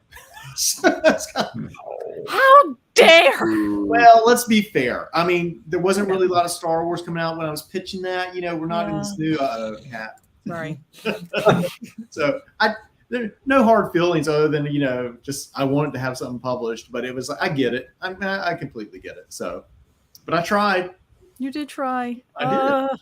Now it's like there's so much of every era that they're going for, whether or not you want to go Galactic Republic, High Republic, Old Republic, this Republic, what is it? Empire, post-Empire. Yes. The people that want to ignore, people that don't want to, or whatever. Yes, it's a lot to keep up with. Oh, God, almost like Big Finish. I don't know. I was about to say almost like Big Finish. It's like great. I don't know. It's just like somebody will ask me, it's like, where do you start with Big Finish? I'm like, good luck. It's the same thing like asking where somebody says, where do you start with Doctor Who? I'm like, oh God. Right. My answer to that is kind of recently. I used to kind of recommend Blink, but I was like, really, that's such a great episode, but the Doctor's not really in it. It doesn't really. So I always kind of like telling people who watch New Who, I always say the 11th hour. Just because you get a good flavor of what Doctor Who is, you get the idea that there's other doctors. I feel like it's a really kind of if you were to introduce somebody for the first time, I feel like that's a good episode. So, usually, we had a couple episodes that we called the Doctor Who starter kit, where we come up with ideas. But usually, I try to pair it off with something that they like. So if they like mystery, I'll find the mystery episodes like Blink or. What is it? hide if they like horror or things like that. I try to max it up, but usually in the starter kit for me, it's Vincent and the Doctor because it's the best of everything out there. I was just like, oh, you like Titanic? Yeah, let me give you Vincent and the Doctor. I'll give you 5 minutes and a box of tissues before it's all over. Oh yeah. So No, that's a really good point. Like a starter kit, like watch these 3 episodes, find the flavor. Yeah, absolutely. And they usually try to mix up the Doctors too, so that they get a different flavor. You get Tennant, or you get Eccleston, or you get Whitaker, or you get Capaldi. So let me ask everybody here a question. What do you think about the Disney Plus thing? The distribution through Disney Plus? I don't know. Okay. I'm cautiously optimistic. Yeah. I think it could go horribly, horribly wrong, but the odds that it could go horribly, horribly right are pretty significant as well. Well, for me, they're just distribution right now. I don't know if they have any artistic say. I know that's all RTD. So I don't know if they're just buying more IP, because that's what Iger did. He was grabbing Star Wars and in Lucasfilm and Marvel, and he was just grabbing IP before COVID happened. I think maybe Doctor Who was in there. Now, before everything came down, people were wondering whether Doctor Who was going to survive the BBC, because unfortunately they had lost their licensing fee, meaning that they lost being a law that you had to pay for this fee. Now people are getting out of that by some act. So usually Sci-Fi is the first one to get the axe, because that's usually, dramas are easy to put out there, comedies are easy out there, but when you have something as big budget like Sci-Fi, we were all worried that Doctor Who was the first to go, and then RTD came in and just wowed all of us. Like, oh, it belongs to Sony now. Okay, had you told me that like 10 years ago that this was going to happen, that RTD was going to come back, he was going to buy it with Bad Wolf, and Bad Wolf was going to be bought out by Sony and the guys who made the Spider-Man movie, and then Disney Plus was going to distribute it, I thought I would have you check for drugs. There was no way in heck. And I was like, I just remember being so ecstatic, because I remember it was not Disney Plus, but what was it? Disney XD or something like that. Yeah. For 2 small years, they had David Tennant episodes on there. They did, yeah. I remember the commercials, like, they did. And yeah, they had they brought out the Doctor would bring out the psychic paper, and it would say on there, it's like Doctor Who has exterminate. So they gave warning sign to the kid via the psychic paper, and it was all David Tennant. It's like, oh my god, they're really going to move in. But I remember Doctor Who being on 4 channels at one point. He was on Sci-Fi, the original Sci-Fi, not this SYFY. It's the Sci-Fi that I like. It was on Disney. It was on PBS, and it was on BBC America. I was like, I'm getting Doctor Who everywhere. So that lasted for a while, but I don't know. Mm-hmm. I'm wondering how that's going to affect folks like you, the creators of like comic books and the merchandise. Where does that go? Or will they even have a say in it? Russell T Davies has a tremendous amount to say about what gets out and what doesn't, comic book wise. Right. So yeah, he has a lot of power in a good way. He has a lot of power. So yeah. So that's why you're not seeing a lot of comic books right now, is my understanding. He's kind of like, we need some breathing space, give us some room to get stuff out. So that's why you're not seeing so much right now. So give it a year, I think. And just like in the show, he says, give us time to get it up and running, to build. I think he said to build the empire or some term. I don't know if that's exactly what he said, but it was enough. Let's get the universe going. Right. So I think that's where you're going to start to see this slow build. And he's, they probably filled a ton of it by now at this point, based off of what I've kind of seen and heard. So it'll be interesting for sure. I mean, we had spinoffs like Torchwood, Sarah Jane, and even if you want to count that, the K9 Canadian version out there. I mean, it was like there were spinoffs going nutty, and it was just like, now he's talking about spinoffs again. I'm just like, I'm not stopping you. Yeah. And I know people who started with Torchwood and ended up in Doctor Who. Right. They loved this series called Torchwood, knew nothing about Doctor Who, but somehow they slid into it. Well, I think there was a comment earlier about the 8th Doctor or something. I would love to see, this is a perfect way. If you're going to put more content out there, let's start. So do like the mini episodes. Do a season of mini episodes. So do like 20 10-minute episodes and give us like these little mini seasons. I mean, people would eat that up, right? I mean, Star Wars, like they're doing with those, little prequel clips. Yeah, even like the visions and all those other kind of things where you're just having like this little kind of taste of different stuff, building a universe and showing how dynamic and large and how much fun you could be playing within this universe. McGann Vision. McGann Vision. McGann Vision. I just, there's so much that could potentially go on, and Big Finish is, and also the comic books are a tribute to this universe just doesn't end. It just keeps expanding. And one character like Jenny, the doctor's daughter, who ends up, one episode and then gets killed off, comes back and she's got her own series. God only knows if she'll come back. And the stories never end. I mean, isn't everybody waiting for that? They're waiting for Susan come back. They're waiting for Jenny come back. They need to. We're waiting for Susan. Come on. We got a photo of her in Capaldi's little caretaker in his on his desk next to River. That's all we got of Susan. We're like, just bring Susan as Carol Ann Ford back for just one episode. I don't care if you regenerate her, just give her a good story, give her a good send off, or something to bring her back. I know she's done the audio, but and I like the audios with Paul McGann and her. There's audio. It's a Christmas story called Relative Dimension, and I don't want to spoiler it, but it's a really good story, and there's a big family scene together in there about things. Oh, yeah, I'm not the only one that heard that, right? I'm not the only one who heard that. No idea what it was. That's okay. Yeah, Nice that's when I little got crack. feedback. I was like, what is that? That's interesting. Okay, Kelly, how about this question I posed to you? You're sitting at the desk of RTD. What would you tell him? If you had one thing you could tell RTD besides hire me, what would you tell him? He's already hired. Yeah. He's already hired. How about one thing that you'd like to say, and there's no chance you get fired? Right. I don't know. I'm not sure. I mean, I think it's falling in line. Like, I would love to see again a Susan come back storyline, or let me design something. Let me design a sonic screwdriver. Let me, I don't know if there's anything I would tell him, what to do, but I don't know. Okay, you get to design a sonic screwdriver. What does it look like? It looks like this metal thing. Rabbit antennas. Rabbit ears. I don't know. I don't have some grand idea. I mean, they've done so many over the years, but I'm sure I could throw something together and Not make it look like a lightsaber. Well, I couldn't say it wouldn't be like a mini lightsaber, like a Lady Vader lightsaber or something. I don't know. That would be amazing. It's also a shaver. I love that. Also a shaver. Is that yeah? I do have the spork. I have the spork in my drawer. It was given to me as a gift. Right. Yeah. So the 11th Doctor remote, TV remote. I mean, come on. That was pretty dang cool. I never got that, but I've seen other people who.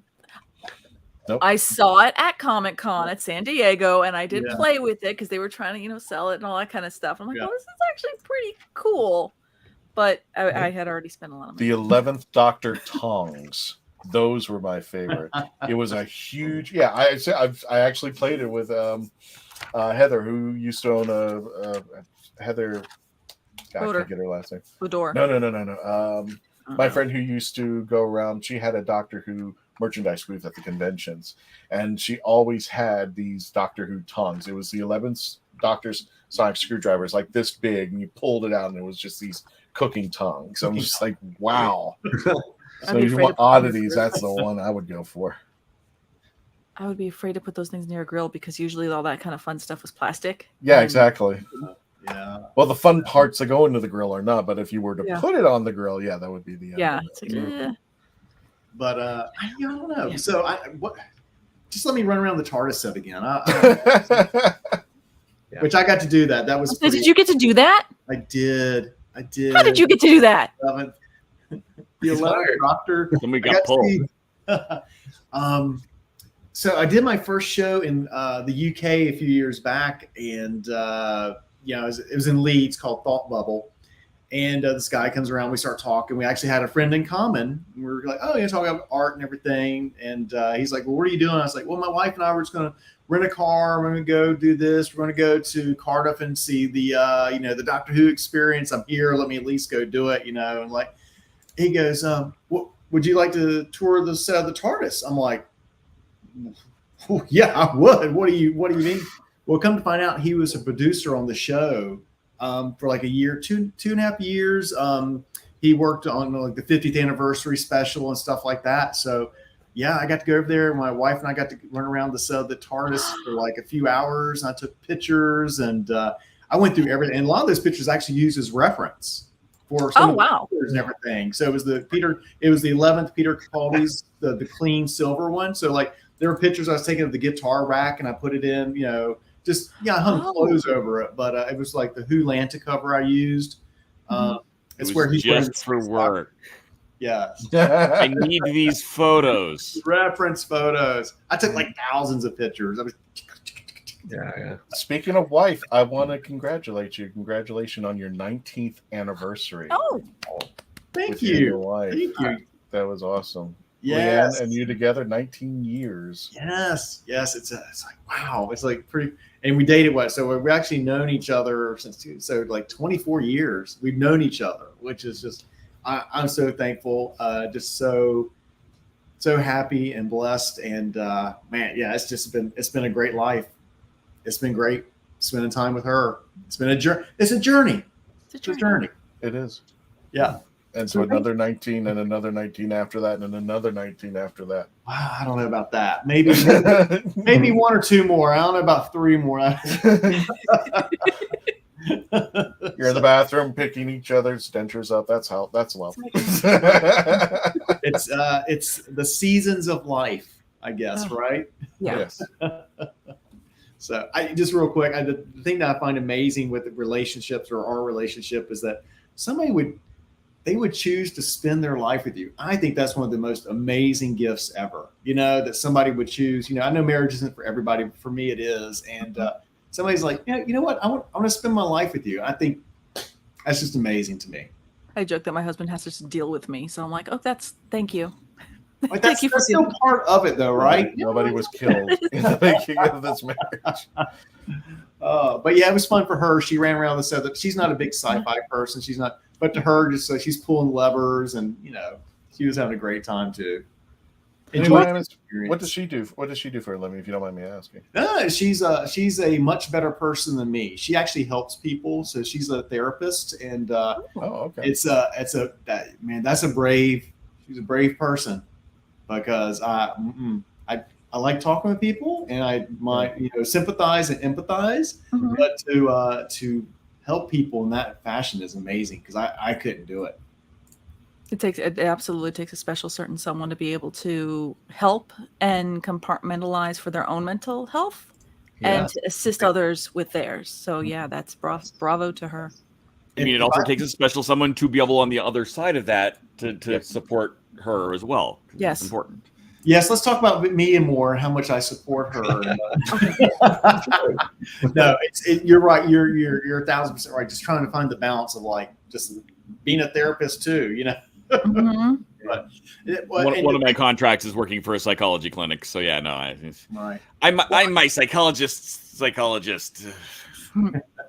Well, I find for me, like actually kind of like when people look at my artwork, I can make them laugh and smile about something when they're looking through my portfolio of artwork, then I've done my job. I've entertained them. I made them happy. Even if it's for half a second, then I've helped them. Mark Robinson has a question. Kelly, would you do dark style of comics like James O'Barr? Yeah, I've read the Crow books and all that stuff, and I think they're fantastic. I read books in that vein and everything, but I've always kind of found myself attracted to a little bit more of the brighter, poppier, more, so with Amber Adams, I would never want to go super dark with her. I like to keep things light and bouncy, because I feel like there's so much darkness in the world that I want to give some light to the world. And that's not to say that discounts what James did with the Crow and all that stuff. Yeah. It is definitely a place for it, but that's just not my story to tell. Right. So, Yeah. Nope, that's fair. Yeah. Good question though. Yeah. Was there any other questions, Christian, that I had think that missed? is it. I just I do see one from Well, there another we go. one What's your page, which favorite was, what's your favorite UK comic? Ooh, that's. I mean, honestly, I'll be honest with you. I have not read too many UK in the sense of like. Well, I will tell you this. I mean, the stories weren't any different, but we had an Irish exchange student come over to stay with us in the early '80s for 2 summers and everything, and he would always bring me a stack of Star Wars weekly comics. Hey. You know, and there were some other things mixed in there as well. I can't remember what. So I can't say, you know, I haven't really gotten into the Judge Dredd. I mean, I've read some of the American Judge Dredd things, but honestly, 2000 AD, it's never been easily accessible for me. So that's not to say that I wouldn't read it, and I wouldn't even know where to start. Maybe just start with 2000 AD from the very first one. I hear some great things about those runs and everything, but yeah, I'll be honest with you, I haven't read as much UK books as I probably should. And that was more, again, accessibility. I think when I was growing up was just not having that, you know, because if you ordered something, it took 6 months to get here. And that's even if you could get it. So I'm open to reading UK books. How about that? Okay. Yeah, nowadays it's everything you can get is in what, 2 days? Thanks to Amazon. You're like, oh, what do you mean I can't get that instantly? Well, I'll just read it online. Yeah. Okay, folks. Well, Kelly, thank you so much. Just a reminder, this weekend, if you are in that area, please, Concastavers, their last chapter, June 10th to the 11th, Holiday Inn Research Park in Mid-City District, Huntsville, Alabama, for tickets and information about our special guests that we've had on today, and many special guests that will be at Concastavers. Concastavers.net. As you can see on the screen, we'll put the chat out there. Please make sure that you visit Kelly Yates Art. I'm trying to find the. There we go. Kelly Yates Art. And check him out over there. You can also check him out on his Facebook page. But if you want to help with the Kickstarter, by all means do that. You also see Nick Smith over there at Concastavers. Wow, my throat is getting weird. So he'll be out there as well if you want to say. That's Bonnie strangling you for mispronouncing it every time. That's probably why. That's what it is. She's reaching through the screen going, Concastavers. It's hurting my throat out there. I say this affectionately. Kelly, am I missing anything to tell our audience? Is there anything else you would like to tell them? What's going on? Yeah, I can stay on for upcoming projects. 2 more hours. I can stay on for 2 more hours talking Doctor Who. Let's do it. No, but I can too. I'm going to stay on until we get to 69,000. That's my promise. Holy cow! I want to eat dinner. Go get your food and come back. I will say I gotta this. go to work tomorrow. Yeah, when I'll be at the show this weekend, I'm really looking forward to being there. I'll have T-shirts for sale. I have prints for sale. A little bit of everything for sale. Maybe a couple pieces of original art if I can get everything pulled together. But yeah, just I appreciate y'all having me on. It's been really fun to always talk Doctor Who and comic books and everything in between. Kelly, you're always welcome to come back. We do their show every Tuesday at 6 p.m. or 6:30 if we need to push it back just a little bit. And we are awesome to have you on out here. And I'll always derail it to Star Wars any given chance. She will derail it to Star Wars any given chance. Everybody else, please, again, don't forget to check out Kelly Yates Art. Also, if you haven't already, before you leave, youtube.com, The Legend of the Traveling TARDIS. We're climbing up. We've already surpassed 3,100, which is a nice little number. And again, 450,000 views. You guys are insane. I just wish we had that many subscribers, but we're glad we had the opportunity for you guys to come out and take a look, like, share, comment, and subscribe. Also, we are on TikTok and Facebook.com, The Legend of the Traveling TARDIS, 68,000. And as Kelly had mentioned, we are climbing up to 69,000, and we want to hit 70 before the end of this year. And if you want to listen to us on the radio station, iHeartRadio, Sci-Fi.radio, download the app for free, Odyssey, Spotify, Spreaker, wherever you listen to your favorite podcast, by all means. And Dave, are you saying you're playing the game tonight? I was seeing if anyone wanted to. I will probably go live and do something later because I have my setup set up. Okay. But, and just in case you guys want to join Dave He is planning to play Doctor Who Worlds Apart. You're going to be on the Twitch channel, right? Yeah, I'll be over on Twitch when I do that. Okay, you can sign up for free and play. There's the link. Yeah, it's my referral link. That's fine. Sign up, but you get to play for free. You get to check it out, and plus you get to see all the cards that are going to be out there. You know what? Just for giggles, you want me to run the commercial fast so people can see that again? Yes. Sure. Got it. I don't have the new commercial. And I need to tell Mort when he starts going looking for more artists that there's one right here that he should. Yeah. Oh, yeah. yes, definitely. And we don't have the new commercial in our system as of yet. You've seen it run before, but we're having some issues with it. So here is the old commercial so you can just see what get a taste of it.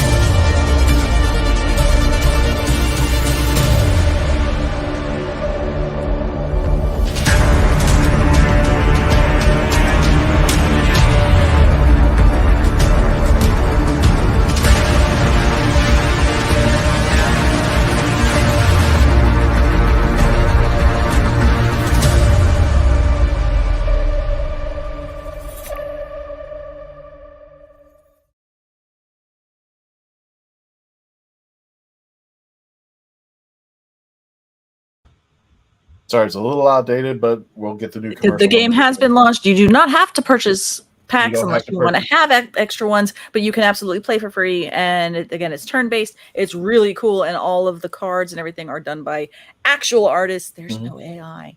And again, you get to play for free, or you can purchase any of the cards, and they are blockchain technology, so they are. They're yours. You get to keep them. You can trade them. You can sell them. You can do whatever you want. Alrighty, gang. Well, thank you so much for joining us. Next week, I have no idea what we're going to be doing because this weekend, we are going to be doing 2 panels virtually over at Conquest Cerberus. You can join us on their Facebook page. We'll be simulcasting live through that, as well as we will be simulcasting live here. So you can chat with us. Our panels, if I remember correctly, we're going to be doing, as we mentioned, Kelly, we're going to be doing Doctor Who spinoffs, what our favorites and our what we plan, what we'd like to do as a Doctor Who spinoff, and everybody out there will be able to interact with us live over at Conquest. Also on Sunday, we're going to be hosting with Matthew Crizel a special Big Finish panel. So I'm excited to see that because I've got to get stuff at out there. Local time 11 to 11:45 local. That would be on Sunday, and then Saturday it'll be noon to noon 45. Again, local time, not Eastern. So yep, just keep an eye out here on our pages and our on our social media because we will be providing the link and information to watch it virtually live. And yes, you can chat with us. You can chat with all the guests who are going to be out there, as well as the Whovians out there. And go out there and buy all Kelly's things. Okay. So, buy all the things. Or go online and buy all Kelly's things. Buy all. And then go on the Kickstarter and pre-order. I'm okay with that. See, he's fine with it. So it's a deal. I'm not gonna fight you. It's okay. Keep an eye out because Dave may be playing a game and you may be able to play with him. You're going to do it on Twitch, right? Again, I think I asked that.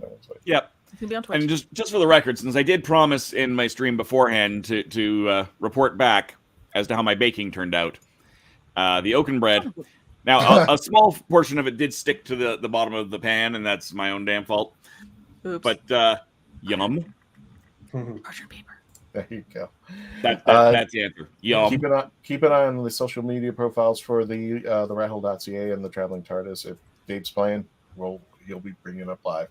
Everybody else, please stay safe. Thank you for joining us. Thank you for subscribing. Thank you for staying with us as long as you can because we want you to become part of the legend. Everybody, thank you again, Kelly Yates, for joining us. My pleasure. The words I kind of regret at the end of every show, but I got to do it. Tony, take us out.